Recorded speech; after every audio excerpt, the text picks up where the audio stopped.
mingid sellised puid nägime eile, et õhtul sõitsime ja siis kõik on väljad täis need puid, et võiks ju Veiko droonikaadrit teha, aga Veiko ei viitsi drooni tööle panna, et ja siis eile pimedas ei saanud aru, et mis kuradi puudega on tegemist, et aga siis guugeldasin ja need on siis nii-öelda uued oliivipuud, värsked uued oliivipuud, ehk siis noored oliivipuud ja neid on siin hullult palju, et kui me siin praegu vasakule natuke kaamera silm ulatab või mitte, eks, et kui me seal vaatame, et siis läheb üle küngaste seal ja nii kaugele, kui silm ulatab, on kõik täis seda istandusi siin, et siin on mega värk, siin on vist nüüd siis näha täitsa värskelt istutatud oliivipuud siin vasakul pool tee ääres. Ja need, mis siin paremal pool tee ääres siuksed põõsad on, et kui ma Google Mapsist vaatasin, et siis need lõigatakse tegelikult igal aastal kandiliseks, et arvatavasti käsitsi neid ei lõigata, et mingi traktor sõidab vahelt läbi ja sõidab, või tähendab lõikab nad kandiliseks. Siin on näha mingit istutamine käib uute oliivipuude, et istutatakse, paistab käsitööna.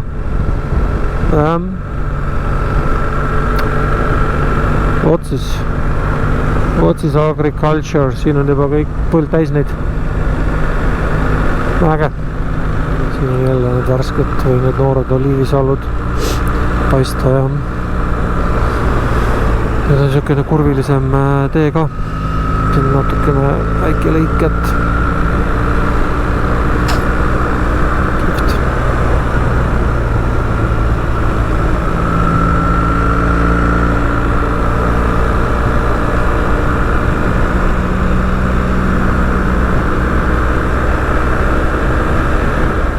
siin jälle videost näitan, et nii kaugele kui silm ulatub seal kõik on neid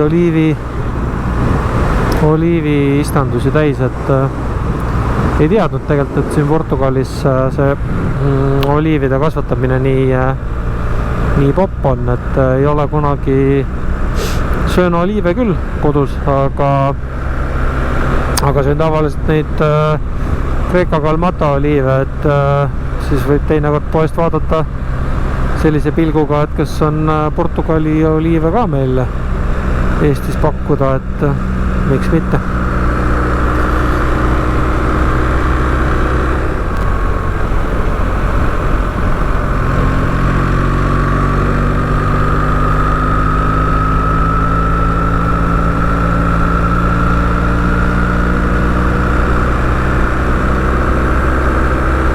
Väga vahva tee on siin niisugune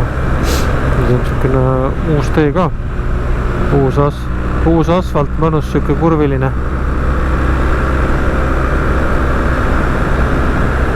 No võt sellised on, et tegelikult on need päris paksult oliive täis, et siin teisest videost arvatavasti ei jäänud nähagi, mis sellisele. Jah, sellised. Et eile me nägime neid istandusi hästi palju, aga see noored oliivipuud olid. Et huvitav, et siin on korjamata või siis korjatakse neid midagi muul ajal. Okei, vahva sellegi poolest. No nii, oleme Serpa nimelises külas.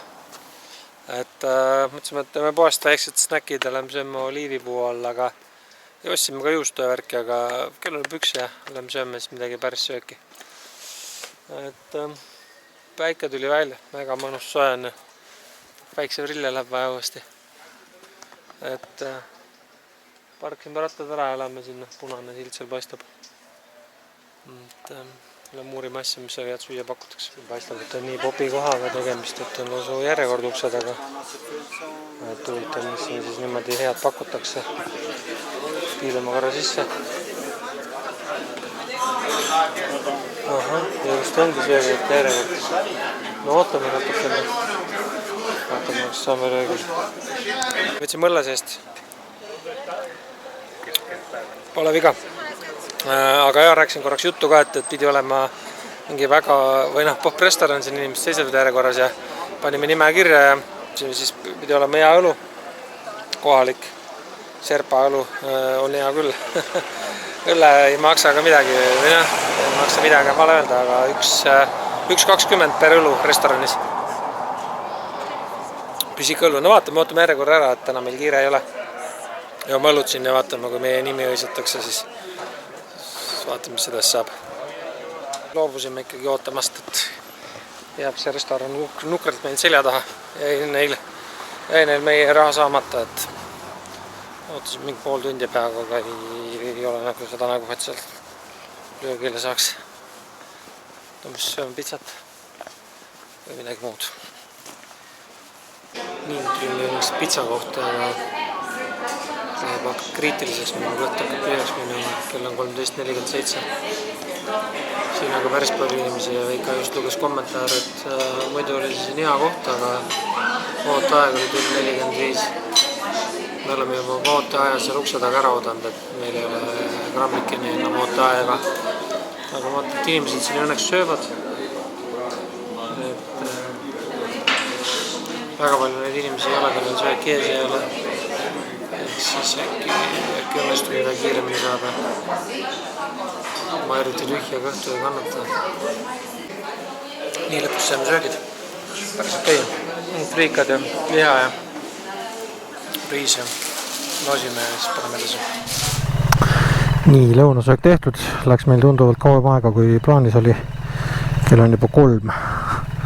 Olime seal järjekorras ja siis olime pitsa kohas ja siis avastasime, et homme on mingi mega suur riigipüha, et kõik hotellid Hispaanias olid pukitud, et siis täna läheb vist ööbimiskoha leidmisega meil natuke nihustajat või mitte nihustega, aga natuke keeruliseks, et lähen paremale või?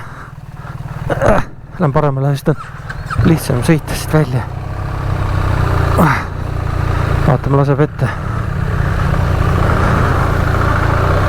Nii. Ja. Nii, siin oli see Jänese restoran, kus me löögile ei saanud. Siin inimesed ikka ootavad järjekorras siit paremale. Lähme siis vaatame, sõidame Hispaania poole, aga jah, seal on, tuli mul meelde ka tõesti, et see, et kui me alguses seda reisi planeerisime, siis ma tahtsin tsikleid ka tegelikult nii, et saaks neid teisipäeval ära anda, teisipäeval on siis või esmaspäeval ära anda ja siis teisipäeval tagasi lennata, aga siis oli see rendikoht oli kinni ja seal on kohe vist nii suur püha, et nad kõik isegi hotellid ja asjad on kinni, et nad ei võta külalisi vastu, et vaatad homseks, ülehomseks tahad tööd maha ja siis on kõik hästi. Nii veiksid vasakule. Et jah, natuke kehv värk, et mul see öömajade otsimine niikuinii väga ei meeldi paremale. Aga vaatame, et me see koht on meil, need kohad, kus me siin praegu läheme, on umbes 100 kilomeetrit Sevillast, et eks Sevilla on suur linn ja seal midagi ikka leidub, kui väga vaja. Ütleme, kui maha tulevad mingid hobused ja jeeglid vastu. Kähvitame siin hobusemeestele ka. Ägedad. Võt siis. Nii. Oleme siis kohe Hispaaniasse tagasi jõudnud mööda. Hispaania piir 1 kilomeetri pärast. Bienvenido a Hispaania. Sai meil see Portugali tiir ära tehtud, et Portugaaliga jäin rahule küll. Et inimesed olid sellised sõbralikud ja viisakad ja toredad ja täitsa Nichevo oli see Portugali värk. Söök oli okei ja soodne ja vend samamoodi. Et ei küll midagi nagu ülivinget, aga täitsa okei. Mulle selline maalähedane ja siis ingliskeelne sõna rustic meeldib. Nii, Hispaania märk siin. Laksaki Hispaanias. Et jah, hea meelega külastaksin seda Portugali põhjaosa ka. Peab planeerima mingi reisi, et vaatama võib-olla isegi sealt mootorrattad rentima kuskilt Portost ja siis sõitma seal põhja pool või siis oma rattad tooma. cool, aga jah, nüüd oleme tagasi Hispaanias ja nüüd kell hüppas ka Hispaania ajatsooni tagasi, et nüüd on meil 16:17 ehk siis kell on juba päris palju, et alles oli 15:17 tunnikene või 1,5 saamegi veel sõita ja ongi siis tänaseks sõidupäeva õhtul loodetavasti selles mõttes, et ei pea hakkama pikalt sõitma ja mingid hotelle otsima. Puud ära kaunistatud, võtan koroo maha, et autot tagant ei tule. Et siin on puudele ümber mingid sallid ja mingid sellised värgid seotud, lindikesed, et päris huvitav. Aha, ja siin on lausa okei, no see linn võtab neid jõule väga tõsiselt. Siin on tänavapostid mähitud nagu kommideks ja päris palju jõulustaffi on väljas. Näed sa seal päris suur baar, väike rahvast põksult täis. Jah, need puud on eriti huvitavad, et siin kaugelt vaatasid, et siin tarugi, et mis toimub.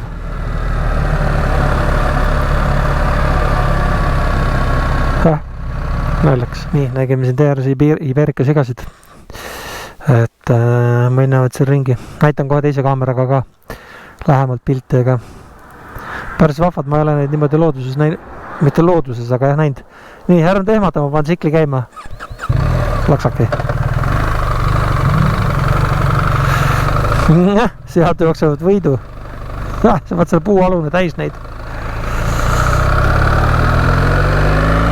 Trenn. Vaata, põld täis. Äge. Vaat tuligi tegelikult selle lihaisu peale, et ei olegi siin reisil seda Serrano sinki söönud ja Serrano sinki, et peakski kuskilt võtma. No vaat siis midagi uut jälle, et ei ole neid sigu niimoodi siin kuskil põllu peal varasemalt näinud. Veike tahtis minna kruusa peale sõitma. Lähme siis vaatama, kas siia saab kuskil kruusade peal ka sõita või mitte. Ja vägedesse põhimõtteliselt vist saab siit ringi ära teha küll. Need on jah siin, need on tõsine, ja need ongi need tammepuud, mida siin need Iberico sealt söövad, et vaatasin tammetõrusid siin pudines alla. Nii, aga paneme siis Enduro Pro režiimi ka, siis laksaki. Vedrustus natukene pehmemaks võib-olla. Meil on muidugi täis asfalt ja rehvid, et ega siin nagu mingit liiga hullu panna ei saa.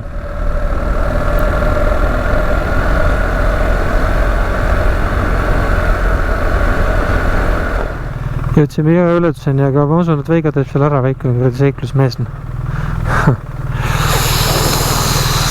Jah, siin tuleb üle jõe sõita. Padi, ma kardan ise. Ossa poiss, kui libe siin muru oli. Ilus koht muidu.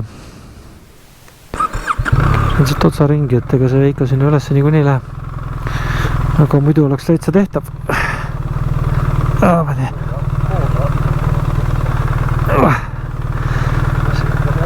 Saab ikka. Aga lihtsalt peab läbi jõe sõitma.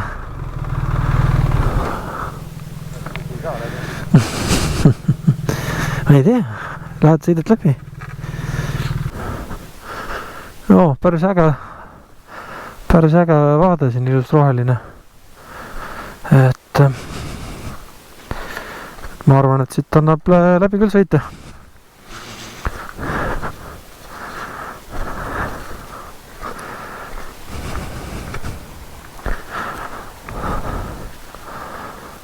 Väga sulnis vaade.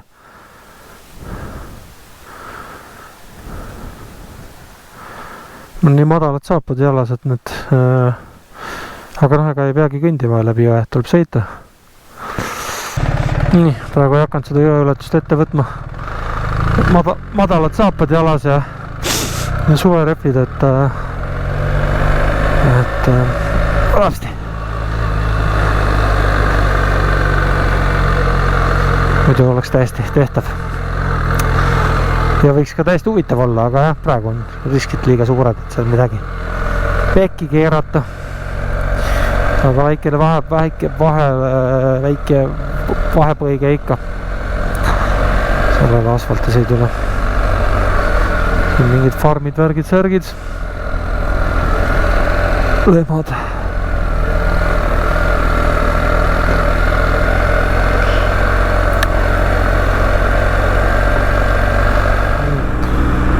Sõidame jätkuvalt mööda seda N433 teed. Jõudsime siin mingi künka otsa ja mägedeks ei saa seda nimetada siin, et kõrgust mul ei mõõda, aga jahedamaks läheks kohe, et õues on 16 kraadi. Aga noh, sellised olid need reisi alguse temperatuurid ka, kui me alustasime Malagast, et 14–16. Aga noh, tee on väga mõnus, jällegi liiklust üldse ei ole ja tee on väga heas korras ja mõnusad sellised lauged kurvid ja oleks paar kraadi soem, oleks päris mõnus. Seal paremal on jälle need Iberico sead olid seal tammepuude all.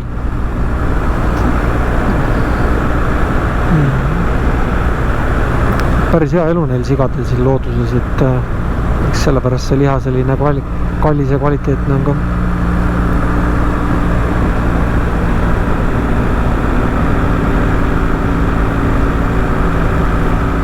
Nii, pukkisime just hotelli ära. Kell on mingi 5 läbi, vaatame palju kohe 5 läbi. Mingi 15 mintsa vist, vaatame. Ja homme on siin suur riigipüha. Tea, kas mul on seda juba videos rääkida, kell on 17.21, päris palju. Et homme on siin mingi väga suur riigipüha ja kui bookingust vaadata siis või mis iganes Google Mapsis, siis kõik need majutused on kinni, et siin ei teagi praegu, et kas nad on kinni või siis on bronnitud mõmba kumba. Et aga siis ühe leidsime sinna, jääb meie suunda ka, et sõidame mööda seda samad teed edasi, et see päris okei tee ja jääb siis sinna Sevilla poole. Et viskasime jope selle, panin endale vihmajope peale, et on 14 kraadi, et siin õhtul läheb veel külmemaks, et sinna veits soem sõita. Praegune aastaaeg siin on, et päris tihti läheb meelest ära, et meil on siin detsembri teine nädal juba vist, või esimene nädal, et siin puude järgi ja ilmade järgi on selline nagu kas augusti lõpp Eestis või septembri algus, et puulehed siin hakkavad vaikselt kollaseks minema ja maha kukkuma, aga tegelikult on meil siuke ilus roheline temperatuurid on täitsa okeid. Et oleks vaid Eestis selline ilm, siis küll oleks mõnus. Ikkagi mingid tsiklimehi ka veel näha sellisel aastal.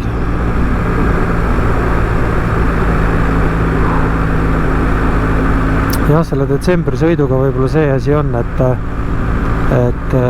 eriti kaua ei saa sõita, et kella 6 läheb 6:30 läheb ikkagi juba pimedaks ja pimedas väga sõita ei taha, et siis tuleb natukene varem päev ära lõpetada, et kui siin kevadel tulla sõitme, siis on 12 öösel valge ja saab päris pikalt sõita, kui vaja. Õhtune check-in, jõudsime nüüd hotelli. Kell on 18.30. Pime on siin, aga siis teen kiiresti ja tuulin. Et oleme siin Sevillast mingi 50 kiltsa. Muidu oli väga äge tee ja äge sõit oli, aga autosid ei nii palju. Saanudki aru, et kuhu need autod kõik lähevad. Mõtleme korra, mis siin on. Ei ole veel check-inni teinud, et mingi siuke tagasihoidlik teeäärne hotell on. Aga 53 € oli, et eks ta täna siin ainult veel magamiseks ongi. Aga muidu oli sõit oli okei, et 17 kraadi oli ja sai GoPro sai tühjaks, muidu oleks filmiga rohkem teinud. Nii, lähme vaatame, teeme check-in ära. Nii, saime check-inni tehtud, natukene aega võttis, aga selline autentne mingi farmi elu siin. Farmi elu. mõis jah. Õues on pime, õues kuidas filmida ei saa, et seal siseõu muidu oli ilus. Ja nii, aga vaatame siis, mis meil see tuavärk siin on, vaataks Veiko, kus tuli ka põlema ka. Ei näe või? Oota, vaat pime, nii, kuskilt ikka tuba. Kuskilt ikka peab minema valgus. Näita siis telefoniga, ega me ei näe siin muidu neid tube vaadatagi. Nii, meil oli tuba 118. Vaata, ma käisin siia, näsin sama mingis ju. Vaata, nüüd paneb tulebki põlema. Laksaki kõrres. Nii. Vaata, mida saab siis 53 euri eest. Nii. Keegi on toas, aga uks on kinni. Jõuga lahti lükata uks. No nii. Täpselt sellise nagu piltidelt. Kõik. Betoonist seinad valgeks värvitud ja kivipõrandad ja aga muidu puhas ja korralik. Et see vanituba tippen toppen ja nii. Siis lähme muud kui lammutame ka veinid lahti ja hakkab chillima. Good. Buenas noches.